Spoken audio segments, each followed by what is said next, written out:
Hi guys, this is the video for the second assignment. I'm just going to quickly go over the use of curves to create, a couple of different things.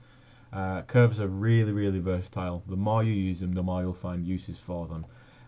Curves can be used to deform objects. They can be used to manipulate objects. You can animate a longer curve. You can create objects from the curve, and then after the fact you've made it, you can then affect the object to change its shape. They're absolutely fantastic things. And to begin with, I'm gonna show us two different curve types. The first one, so there'll be up in Create. Remember, curve tools. First one I'm going to do is CV curve. Now, the way I understand curves is they are the middle point between 3 points generates an averaged curve between the two extreme points. With the CV curve, it's a little bit different because you have to put 4 points in first before the curve is generated. But you can see there that we've generated our curve. Let's get a better view. That's about it. We've generated our curve here after 4 points, but after them 4 points have been put in, our curve has been created. Now, one thing about CV curve which is really cool is that these orange lines act as kind of like a bounding box. So when we make an internal curve, our curve itself will never breach these lines. This curve will never go over this line, no matter how hard we try. And we can make some really nice shapes. So this is good if you ever had like a track that was being kept inside a room. You could literally assure yourself that your curve is never going to breach that room. So those curves are really good. And then I've just completed the curve, and then I can go in and I can mess with it and affect things very nicely. The second curve is an EP curve. Now an EP curve is a lot freer. After 3 points, because at the minute we've just got a line segment, after 3 points the curve is created, but each one of these points going down the line is sort of like a milestone. So if you notice that every time I put a curve, it still influences down the curve because it's an averaged sort of curve going along the distance. Now with this curve, you can absolutely breach, if you were trying to keep things inside of a room, you could absolutely breach the room if you didn't mean to. But these have a lot of control, and they're basically, they're just another curve to use. These are much more akin to our standard. If you go up into curves and surfaces, our standard circle, control, and square.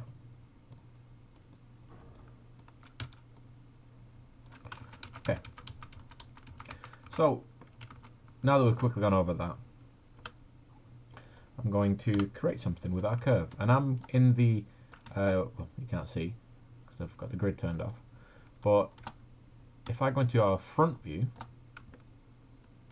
I can start drawing out a curve, and I'm going to say I'm going to make a simple vase shape like we've done in class, and I'm actually going to make it out of the CV curve first. So I'm going to, if I hold X, I can snap to the grid, and I'm going to snap to the very center down here. I'm actually going to snap a little bit higher up. I'm going to snap to about there. That's my first curve, and I'm going to go along, and I'm just going to start adding points going along, and I'm just going to start just making a very simple vase shape. I'm going to make the interior.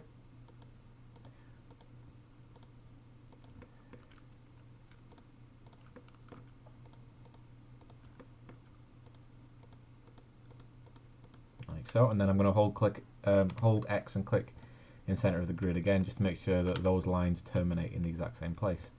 So at the minute I've got a very basic shape going on. This is, if you imagine you do a cross section of a vase, this distance from this to this is the actual material of the vase. So this isn't going to be a hollow. So in our real world, this won't be a hollow. This would be like the thickness of the porcelain or the metal or whatever our vase is made out of. So I'm just going to go in and just adjust some stuff to get a better shape. Now you can see I've got a lot of clustered points up here, a lot of clustered controls. Remember that if we just hold right click, we can get to our curve control vertex, not our curve point, sorry, our control vertex, and that's how we control these points. I'm just going to start just making a bit of a better shape. So I'm going to say that's it. One thing to note about curves is the more you have curve points, you know, every time you click you add a curve point. The more you add across here, the more points will be, the more like divisions will be there. So the less smooth your curve will be, because there's so many curves clustered in one position that there's less influence over a wider area, if that makes sense. But if I have curves that separate quite a lot, your kind of influence is a lot broader. Okay, close attribute. So I've got this shape now. I've got my, if I just go back to object mode, I can select my curve. I'm going to turn my grid off because it's getting in the way a little bit. There you go. So I've got my curve there. This is the bottom of my curve. This is the very lip of my vase. Now I've not made the entire vase itself. I've only made a half of it because we're going to use something called a loft. And a loft basically is not a loft, sorry, a revolve. Sorry, yeah. We're going to use a revolve first, and a revolve is basically you take your manipulator and you basically rotate around that, and it creates a surface along that curve. Now if our manipulator was over here, it would start revolving around this. So if we want to revolve around our very center, we got to make sure that, that's why I aligned it to the grid first, that my manipulator is perfectly aligned to the grid now. So I'm going to make sure my curve is selected. I'm going to go up to surfaces. I'm going to click revolve, like that. So you can see there, I've got a lovely vase made that follows exactly the curve I made, the curve I dictated. Now yours might be a bit thinner on the yours might not have as many divisions as mine, pardon me. That's purely down to my revolve settings. So yeah, I've got segments going on. So if I turn that down to 10, in fact I'm going to reset the tool. So this is what you should have. So I just went up to edit, reset tool, and that's what we should have. Okay, so I'm going to go back up and revolve again, and there you go. This is much more like what you'll have. A very smooth curve because we're using NURBS, and remember, a NURB is a non-uniform rational bias, B-spline, not bias, sorry, non-uniform rational B-spline, and a B-spline is basically these lines. These are B-splines. Okay, so I'm going to click on my object and I'm going to just move out of the way a little bit. And you can see that our curve is still left behind. Now one thing we saw in class quite a lot is if we kind of just to grab our curve and move it, we're starting to then deform our vase. That's because as soon as you make your revolve, your curve, no matter where it is in the world, your curve dictates the general shape of this. So if you try and move that curve, it's going to think that you want to expand the curve. But we can move this out of the way just by grabbing the object. Now I think that maybe the lip up here is a bit too coming out too far. If I click on our curve, hold right click, control vertex, I can then affect those vertex, and it affects our shape real time, which I think is incredibly amazing and helps us do our job a lot faster. I'm just going to turn on that. So we can affect our vase incredibly quickly and really make the adjustments we want to make on the fly.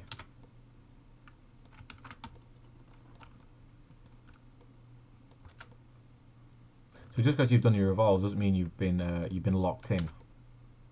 You can go in and you can change stuff as you see fit. And there we've got a completely different, well, not a completely different vase, we've got a very different vase ready to go. Like that. So that's a revolve. And that's quite simply we revolve. And you can revolve around different, so if I want to make a new object now, I'm going to select this object, go to edit and then delete by type, history. So now these aren't connected anymore. So I'm going to make a different revolve, and let's see what happens if I go to the option box and I set X as my revolve. So I've made a shape, alright, I've made some form of shape. Okay, let's see what happens if I do a revolve around Z. So yeah, you don't just have to revolve around X, you can revolve around whatever axis you see fit, depending on what you're making. And it's incredibly powerful because you can see there we've got a lot of shape. And then we can go and we can convert that. If I can modify it. Now to convert NURBS to polygons, and then we can, hit convert, and it gives us an object. I've not changed any of the settings, so I've got a very tessellated object, but still, we've got an object that is perfectly usable. Very cool. So, what I'm going to do now is I'm going to keep this shape, but I'm going to duplicate it 3 times. I'm going to move it over. And each one of them I'm going to slightly change.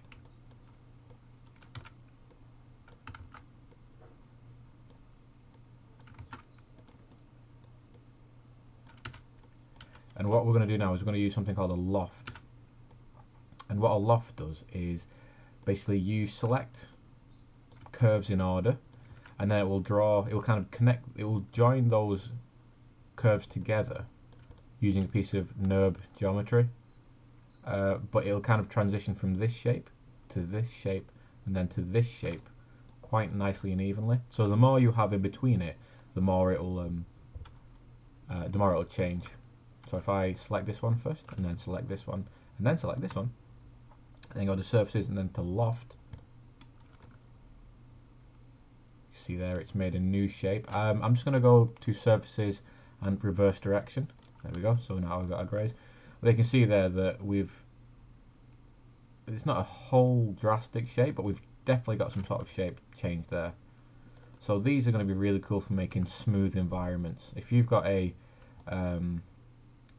sort of like a circular or a half circle sci-fi corridor, you could very quickly make that surface using just a loft, because that surface might change as it transitions into a different area. You can very quickly make something like that. You can also make lintels on the edge of buildings. You can make plinths. You can make whatever you want. You can, if you know you can use a loft for it, you can make whatever you want. So I'll just bring them back and delete them too. And just with the same, just like before, if we loft these, reverse direction, we can move this geometry out of the way for our curves, and then we can just affect stuff as we see fit. So I can, so that's just using this very simple shape that was made from a vase at first, I can get a very nice smooth surface here. And I can convert that to a polygon, but I can just first delete by type history, so that's now a selected object on its own, so these will not affect it. I'm going to modify convert polygons, and modify convert polygons, NURBS to polygons, or NURBS to subdiv, and I'm going to just quads and then to fit, and there we go. It's not a, there's a little bit of cleanup being needed on this, because obviously we've got some 5-sided shapes going on here. Let's see what happens if we convert this NURB to a subdiv.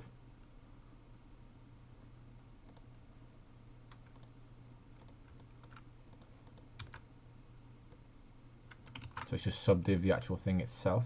Well, not really what I wanted. But we begin with this piece of polygons here. There's some polygons. And we've actually been given a layout. This is one thing that NURBs do very well, is they actually give you a layout. You can see here that we have got some UVs, but they're all associated with the NURBs. But once we convert it to a polygon,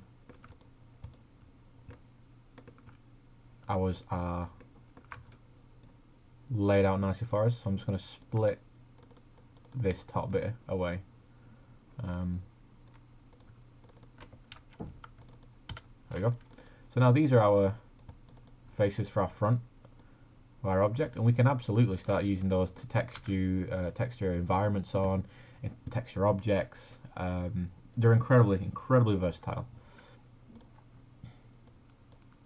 So we can quickly make a lot of new surfaces